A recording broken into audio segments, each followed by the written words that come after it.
Right, so we're all packed up inside. Now this is going to be the fun bit. It's just a case of being methodical if you can. Well, it's a case of being methodical, you've got to. I'm going to anchor down the tent with one guy line and look to get this central pole out as quick as I can. It'll be the crossing poles first, and then I'll wait for a bit of a lull, get it down, and when that pole's out, that's the danger over.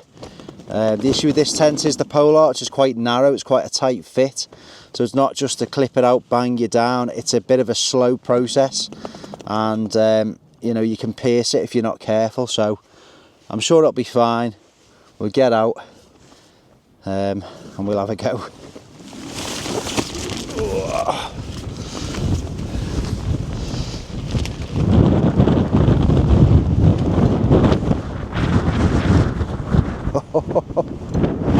I wasn't predicted to be like this. I know I keep saying it, but this just wasn't forecast. Just wasn't expecting this. There's half the mountain in here now. What I'm doing is stuffing the tent sack in the kind of pouch of this anorak. I'm just going to try and get a bit of this stuff out, but it's pointless because it just blows back in. Get the doors sealed up. Just taking our time, thinking about what we're going to do next, because this is where the majority of things go wrong in terms of things getting damaged, and we don't want that. So that's the fly done. Here's our little pack towel, what we use for drying. So I reckon it's been gusting 30 easily. We start off with the clips on the crossing poles, really quick, loosen, toggle. When I've got these out and compacted down, I'm going to choose a central guy out point at the front of the tent so that it blows away from me, otherwise it's just going to be falling all over the place.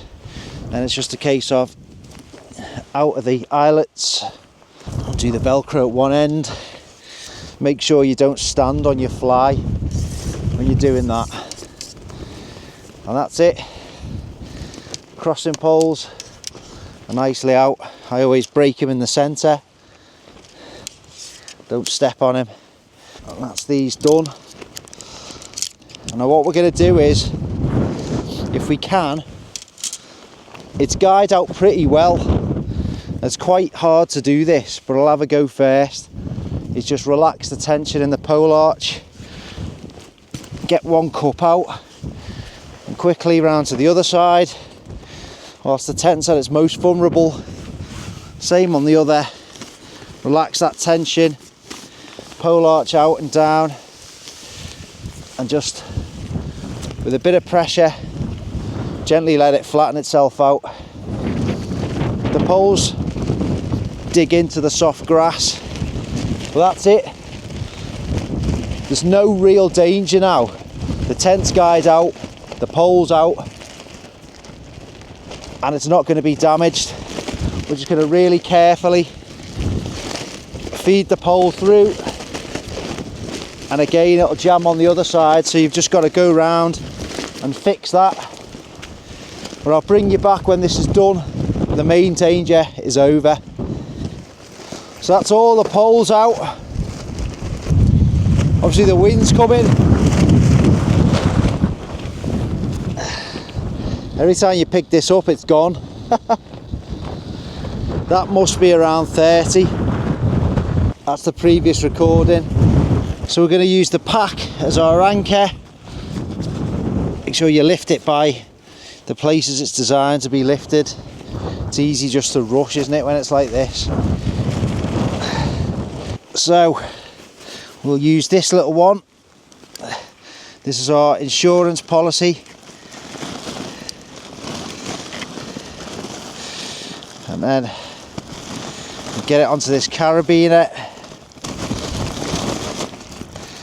So that's it. Even if the worst happens, the pack's now secure, and we're going to think how we're going to do it. Obviously the wind direction's changed. We should be rolling it back up into the wind, but we're just going to go for it. Gonna take the side guys out, we're just gonna crack on.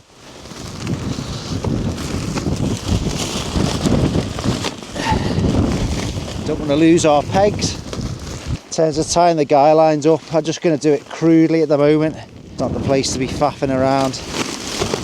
What we want is nothing in our tent bag, so that we can just get it right in there, get it rolled up. We don't want anything obstructing us at the critical moment. Again, just crudely tie these so you don't have a tangled mess when you get back. That'll do. And when you free up an end, get ready to keep control of the tent. There's one peg left, and at all times now I will be maintaining control of this tent. Take hold of the ends, and it's obviously going to differ depending on what tent you're using. I've got control, I'm keeping a bit of tension on it as well. And if a big gust comes, I can just lie down on the tent. But if you take your time, and if it's lashing down and cold, you're not thinking properly. I've been there, I've done it myself. I've had disasters. But if you stay methodical and keep your head, you'll be all right. Last pegs, decent bit of purchase on those. And now is the danger moment, because the only thing holding the tent down is me. So unclip the carabiner, come on, bring the last ends together. Good knee on it. And if it's blasting for a bit, just wait. Just wait for the gust to subside. Just start getting it in there, and that's fine. Forget we're carrying the poles separately as well, so it's a little bit easier. But in a nutshell, whatever tent you've got, it doesn't matter. Just be methodical when the winds are bad, and obviously just do the reverse of this for pitching it, and that's danger averted on a gusty day, and that's not going anywhere. Just get all our pegs together now, count them in, count them out and count them in. Should have 4 of the 9s. I'm just going to sit on this. It's definitely not going anywhere. Wow.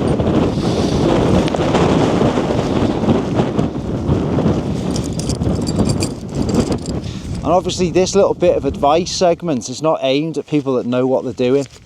It's aimed at people that are just starting out, because I could imagine this would be daunting for someone that hasn't done it before, especially if you've saved up for a tent or someone's kindly bought you a tent. You don't want it to blow away or get lost, so it's not designed for people that know what they're doing. Last thing to go is the footprint.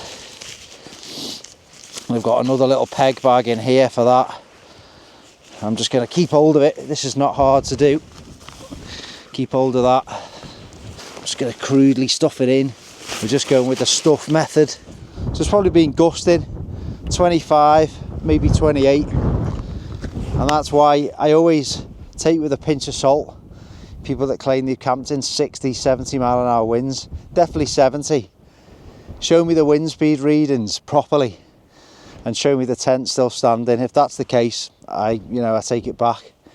But even 20, 25, 30 mile an hour winds is a serious undertaking in a tent.